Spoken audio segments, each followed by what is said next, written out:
Sponsored by Costa Marina Case Vacanze, B&B e ristorante a Peschici Gargano. Info 348 83 29 295 costamarinapeschici.it. Impresa Valassi Fermo e Franco. L'arte di costruire e ristrutturare. www.valassiff.it. Trattoria Cantù dal 1897 all'Ifornasette di Olginate. trattoriacantù.com. Studio dentistico Caponero Dottor Livio. Sulla bocca di tutti. caponerolivio.it. Treva Home, la tua casa vacanza sul lago di Como. 340 22 45 235 trevahome.it.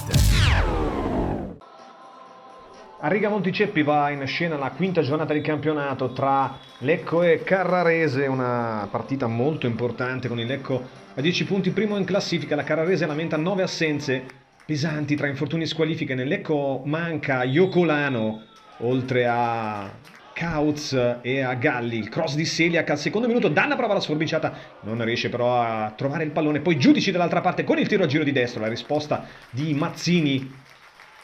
Lecco subito pericoloso sul proseguo dell'azione, però palla ributtata dentro, un colpo di testa e poi Danna prova ancora, si salva sulla linea la Carrarese. Lecco vicinissimo subito al vantaggio. Dopo 2 minuti arrivano già 2 pericoli per la porta dei toscani.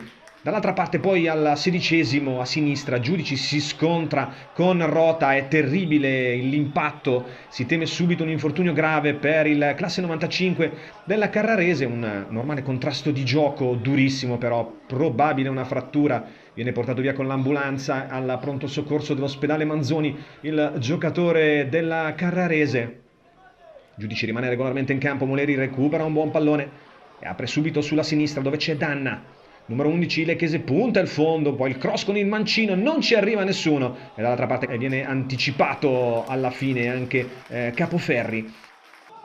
Ecco che però è sul pezzo, controlla il gioco, Moleri centralmente, Danna in zona centrale sulla tre quarti, si porta il pallone sul destro, prova la conclusione alta sopra la traversa di Mazzini. Carrarese che interpreta lo spartito, la squadra di Baldini preparato a inizio gara, cioè le barricate dietro a creare densità per non dare spazio all'Ecco. Capogna il rimpallo favorisce Magni che si invola tu per tu, ma gli viene sporcata la palla da Ermac ora da dietro. Nel momento di calciare Magni non riesce, sfortunato a trafiggere Mazzini.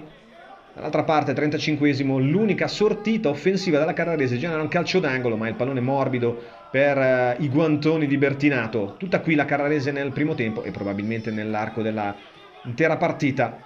Un onnipresente Moleri che scarica su Seliak, buono il lavoro a destra del numero 2 bluceleste di prima intenzione, la palla poi favorisce Magni, in un secondo momento Danna che si divora il gol del vantaggio con l'interno destro, la piazza millimetricamente a fil di palo. Si lamentano i giocatori della Carrarese perché vorrebbero un fuorigioco, ma l'ultimo tocco è proprio di un giocatore in maglia fluorescente, ovvero di Aghiei, che la tocca e la sporca, dunque non è fuorigioco, rimettendo in gioco proprio Magni che a inizio ripresa va a calciare con il mancino accentrandosi, ma non riesce assolutamente a trovare la porta di Mazzini. Dall'altra parte una palla rimessa fuori, poi si gira su se stesso e prova a calciare Schirò con il destro, la palla però è in curva sud.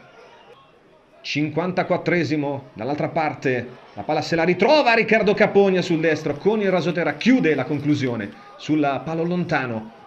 La palla non va lontanissima dalla porta, come in questo caso con la conclusione dalla stessa posizione di prima intenzione del numero 20 bluceleste, che poi uscirà per far spazio a Mastroianni, ma anche in questo caso la conclusione lenta, non trova la porta. Dall'altra parte, praticamente sulla linea di fondo, c'è un contrasto, poi Moleri sradica dai piedi di un avversario, poi va a scontrarsi con il numero 9 Manzari entrato dalla panchina. Le proteste veementi della panchina e dei giocatori della Carrarese perché chiedono un rigore che però l'arbitro non vede mai. Dal primo momento lo valuta uno scontro di gioco, dando poi la punizione, come spesso capita in queste situazioni, alla calcio Lecco. Espulso un membro dello staff tecnico di Baldini.